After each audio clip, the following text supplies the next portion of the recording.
What's up, YouTube? I am the Fan of Steel. Welcome to my YouTube channel. I'm so glad you guys are joining me here today. Well, guys, after 19 years, it is time to say goodbye to the Fox X-Men universe. We got our last entry in the Fox X-Men universe with Dark Phoenix, and I'm going to give you guys my thoughts on the movies. This is going to be spoiler free, although honestly there's not really a whole lot in this movie that can be spoiled, because there's not a whole lot in this movie that are pivotal plot points that aren't already given in the trailer. The trailer pretty well tells you gives you a pretty good idea of where the story goes and everything that happens in it. And I will start off by saying that I have been an avid fan of the X-Men universe with Fox. I've enjoyed it. Not to say that all of the movies have been great. There have been some bad ones, there have been some fair ones, there have been some good ones, and there have been some great ones. They've really run the gambit, gambit, on the scale on these X-Men movies. So where does this one fall? Does this Phoenix rise, or does it burn? Well, let me start off with the positives, okay? Let's start off with the positives. I really have enjoyed the new cast of the X-Men characters that we got from Apocalypse. We got the new cast, of course, that started with First Class, with James McAvoy's Professor X, Michael Fassbender's Magneto, and Nicholas Holt's Beast, and then, of course, Jennifer Lawrence's Mystique. We got that. I loved the new additions that we got with Sophie Turner and Ty Sheridan, both with Jean Grey and Scott. I will say that I really liked Sophie Turner's portrayal as Jean Grey / the Phoenix. I thought it was good. I thought she did a good job acting in it. I thought she did a good job with what she was given.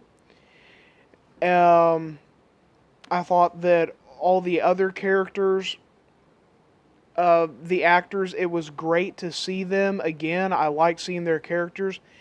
I really thought that they did a good job developing the relationship between Professor X and Jean Grey. I thought that was done very beautifully. I loved that at the start of the movie. They show a lot of backstory in there, and they show their relationship building, and I thought that was awesome. I thought they did a really good job with that. And setting up the story, they did a good job setting that part up. There were some decent action scenes in it. The train scene, which I will say was something that I was worried about, because it felt very similar to some elements that we got in X-Men The Last Stand. But I thought the train scene was really good, and I thought they did a good job of giving all of the different characters a moment to shine and show off their powers and abilities and just kind of get to strut their stuff. I thought that was really good. I thought they did a good job with that. This is not really a spoiler, but I won't say any specifics. There is a character that was teased in X-Men Apocalypse that we actually get to see in this movie, and actually get a little bit of a scene with that, which I thought was really great and a fun homage to the comics, and I really, really enjoyed that. I thought that was a great scene, and I loved getting to see that.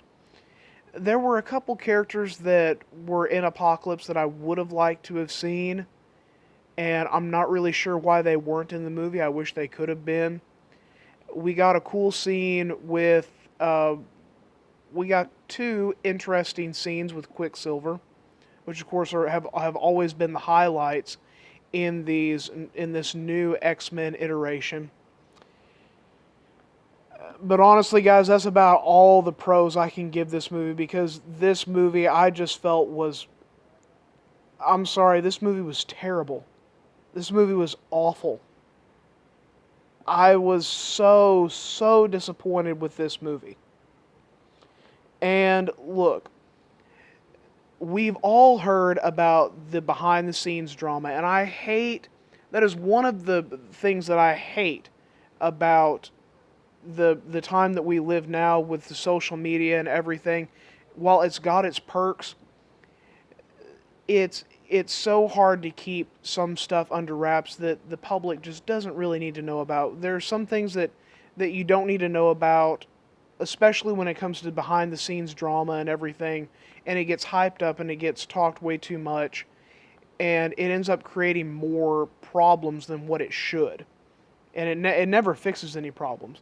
So we've heard about the extensive reshoots with the third act being completely reshot, and it is very, very obvious that the third act was completely reshot, because there is literally a character that, I mean, from what you see, it looks like this character was killed. I think this character was supposed to have died. With everything that happens to it, it's like I was like, okay, this person is dead. They just killed this character. In a very anticlimactic way, I will add to it. It was kind of cool, but still it was super anticlimactic. And just what happened to it is like, this character is dead.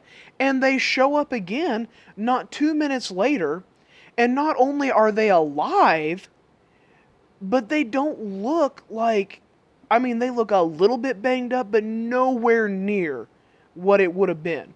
And that was extremely frustrating.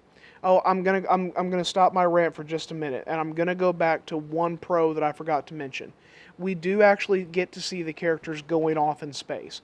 That was cool. I did like that they did a space mission and all that, but that leads me right into another rant. Okay, so this is 10 years separated from X-Men Apocalypse, and I know a lot of people did not really care for X-Men Apocalypse.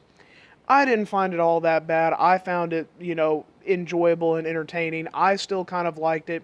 It's not great. It's not in league with any of the other great X-Men movies like Days of Future Past, X2, Logan. It's not in that ballpark, but I still found it fun and enjoyable.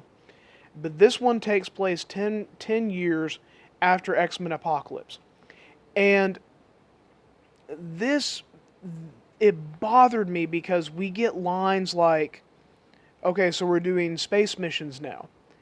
And it irked me because I'm like, we have not seen these characters interacting hardly at all. We saw them interact as a team for a little bit in the third act of X-Men Apocalypse. And then apparently during these 10 years, they have been acting and going on missions as a team, and we never got to see any of that.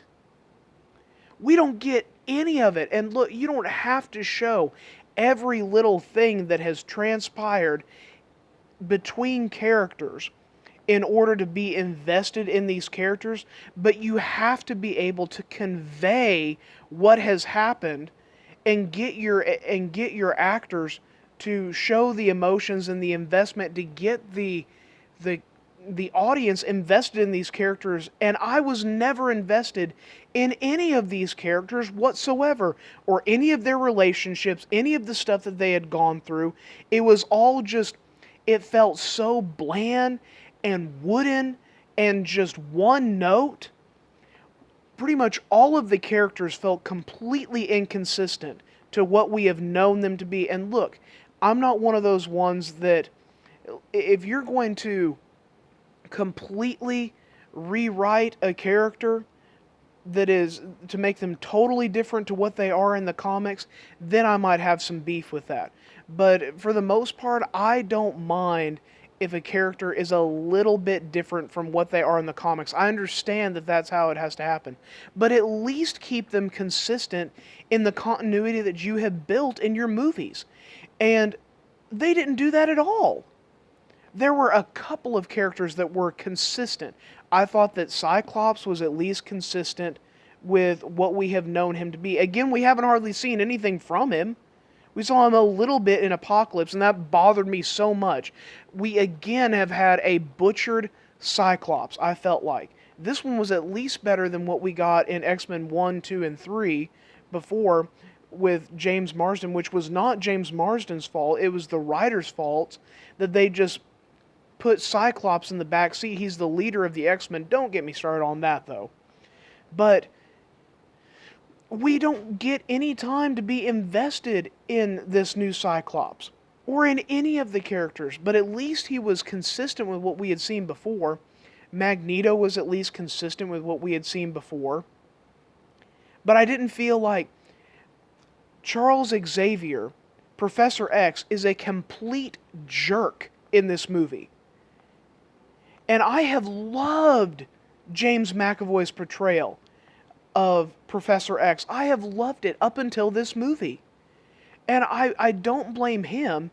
Look, the guy that wrote X-Men 3, The Last Stand, is the guy that directed this movie. He had never directed a movie ever before. This was his first time directing a movie. And it shows. It is very obvious that this was a movie made by a first-time director. There are shots and camera angles that are used that are just horrific. There were scenes in this movie. There's a scene that is in the trailer that I was really looking forward to because it's Magneto and Jean Grey going head to head. And they are just dueling it out. And I was looking forward to seeing that scene in the movie. But the way it was shot and the way it was done, I literally laughed out loud during that moment. I couldn't help it. It was so cringy and so awful that it was funny. And it shouldn't have been. It wasn't meant to be funny. It was meant to be a serious scene. And it was just awful. It was terrible. The first act of the movie is okay. Again, it bothered me because I never got invested in the characters. I got invested a little bit with Professor X and Jean's relationship because they built that up well. But they tore it down throughout the rest of the movie by making Professor X such a jerk and an idiot. And, I mean, all of the characters just felt so inconsistent. I mean, again, like I said, besides Cyclops and Magneto, everybody else felt completely inconsistent.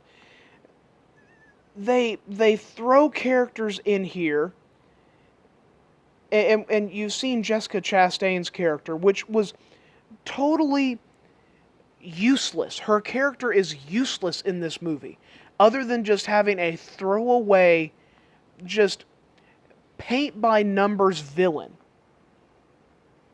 That's all this character was used for. And while the third act had some good action scenes, and some good, like I said, all the characters got their moments to shine, the payoff in it and the actual ending of it was awful. And there were so many moments that felt just like X-Men The Last Stand. And I don't like comparing movies to movies, but it's like, man, they took that and they just tweaked it a little bit. It felt like a first-time director, and it felt like the same writer for X-Men The Last Stand, because there were beats and stuff and moments in this movie that were so similar to X-Men The Last Stand, it was cringy. And I went into this movie having a lot of hope. I wanted to be optimistic. I wanted to like this movie. And I kept on throughout the entire movie having moments that just made me sigh or roll my eyes, or just because it was boring or just not engaging and just lackluster. But I kept on telling myself, no, just give it some time. That was one bad moment. Don't judge the entire movie yet until you see the end of it.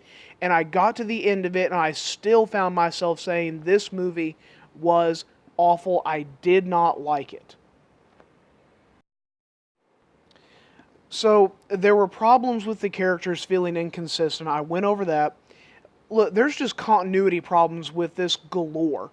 And I know that we've all known, if you're a fan of the X-Men movies, that the X-Men movies have not really kept with really strict continuity. They haven't really cared that much. They've been real lackluster with it, which is fine.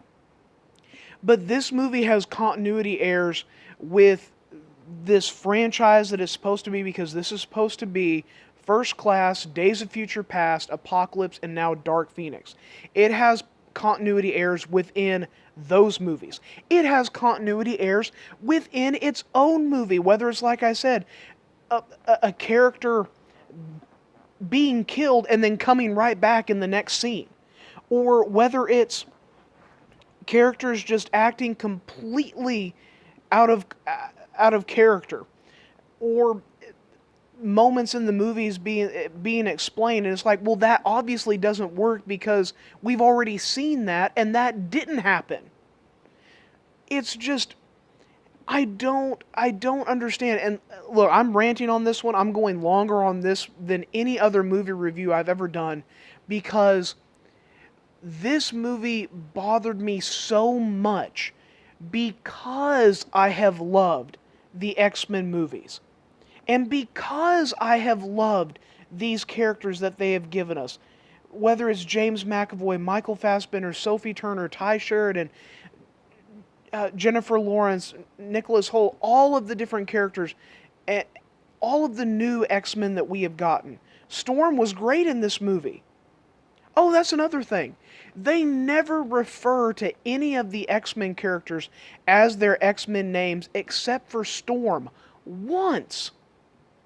And I know that's not a big deal, but when you've already had all these other issues and you put that on it as well, it's a small thing, but it ends up adding up. The small things in this movie, the small little problems that I ended up having with this movie, ended up accumulating so much by the end of it that I ended up not liking this movie. And, again, I have liked the X-Men movies. I have loved the X-Men franchise, and I know that this is the last one that we're getting out of Fox, and I wanted to see the X-Men go out on a high note. X-Men is the reason why we have this golden age of comic book movies. They really are the ones that started it with X-Men back in 2000. All of the producers and directors of these comic book movies will tell you that. Even the Russo brothers will tell you that X-Men is what gave them inspiration and showed them that you can have good, solid comic book movies that don't have to be wacky and stupid, and people will love it. And it is just so disappointing to see it go out on such a low note. And also because I feel like there is the makings for a good movie in here. Now, they at least did not bog it down with a lot of different plots going all different ways like X-Men 3 did. Because with X-Men 3 you had the plot of the Cure, and then you had the plot of Dark Phoenix is kind of shoehorned in there. At least Dark Phoenix is the central plot of this movie, but it's not told well, and it's told so small scale for a movie that is supposed to be a finale. Not everything has to be grand scale, but this is your finale. Ham it up. And the motivations for all the characters, whenever that they do finally go to confront Jean, the way that it is, I think that's the biggest problem for me, is just the way that it is delivered, and the way that everything is presented, and the follow through with the idea. It's just not done well. And sad to say, overall, I found this movie to be just kind of boring. And I've never said that about an X-Men movie. Look, X-Men Origins Wolverine is a bad movie. but at least it's fun. I can still watch that movie and have fun with it. It's got a lot of problems, but I can still have fun with it. And rewatchability is a key element to me for a movie, especially a comic book movie. Look, you don't have to be wacky and crazy and all over the place to be fun. But a comic movie should still be fun. Again, it doesn't have to be wildly funny and just slapstick like a Shazam. There's nothing wrong if you want to do that, but not all comic book movies have to be that way. You can have a serious comic book movie and it still be fun. Like Man of Steel, Batman v Superman, The Dark Knight. I know not all of those, I know not everyone likes Man of Steel, Batman v Superman. I do. Those have serious tones to them, but I still found them to be fun movies to watch. I still enjoyed myself. And overall, I think that's the biggest problem with this movie. I did not enjoy myself watching this movie. I did not enjoy watching these characters interact. Because I felt like there was no character development with them. I wasn't invested in these characters because I've just gotten to meet them, and now some of them are dying and there's different things that are happening. And the emotional weight that was supposed to be there in the movie, you could tell that they were going for some emotional weight, but it just felt undeserved and just lackluster, and just it fell so flat. And I hate that. I hate it because I wanted to love this movie. I wanted it to be fun. I wanted it to be engaging. I wanted to enjoy myself, and I found myself just being bored through it. And even though the third act did pick up and there was some action and there was some cool scenes and stuff, it just felt like a little too late. And I just felt like the overall ending of it and the way they chose to conclude the whole story of this X-Men franchise was just, I felt like they just failed to stick the landing. Guys, I could rant on about this movie for even longer. Bottom line is, though, did this movie rise or burn for me? For me, it burnt. It fell like ashes. It just burnt to ashes. And I hate to say that, whether it was continuity problems or story plot holes or just being dull and lackluster, lack of character development and being able to get me invested emotionally with these characters that I wanted to love, and at the end of it, I just ended up not caring. All of those things combined, I have to say I did not really care for it. Now, it's not a train wreck. There are some interesting moments. There are some fun moments. There are some cool action scenes. But overall, I did not enjoy it. On a scale of 1 to 10, I'd have to give this a 4. I would still say, if you're interested in the comic book movie genre, if you love those movies, if you like the X-Men movies, at least go give it a shot. You may end up enjoying it a lot more than I did. I know a lot of other people did. I've seen a lot of reactions out there. Some of them have hated it worse than I did. Some of them have liked it more than I did. These reviews that you watch and everything, whether it's me or anybody else, they're not to give you your opinion. It's just maybe to help you to understand how we felt and to maybe hone yours a little bit more, whether you agree or disagree. And that's fine. If you don't agree with me, hey, I want people to like this movie. I hope people disagree with me and end up liking it. But going back to what I said, I think rewatchability is a big, huge key for me. And this is not a movie I see myself wanting to rewatch anytime soon. But that's my thoughts on it, guys. Let me know, what are your thoughts on this movie? Have you seen it yet or not? I know it didn't do well on its box office open, so not a lot of people went out to see it. Are you going to see it? Let me know in the comment section down below. And until next time, guys, keep geeking out.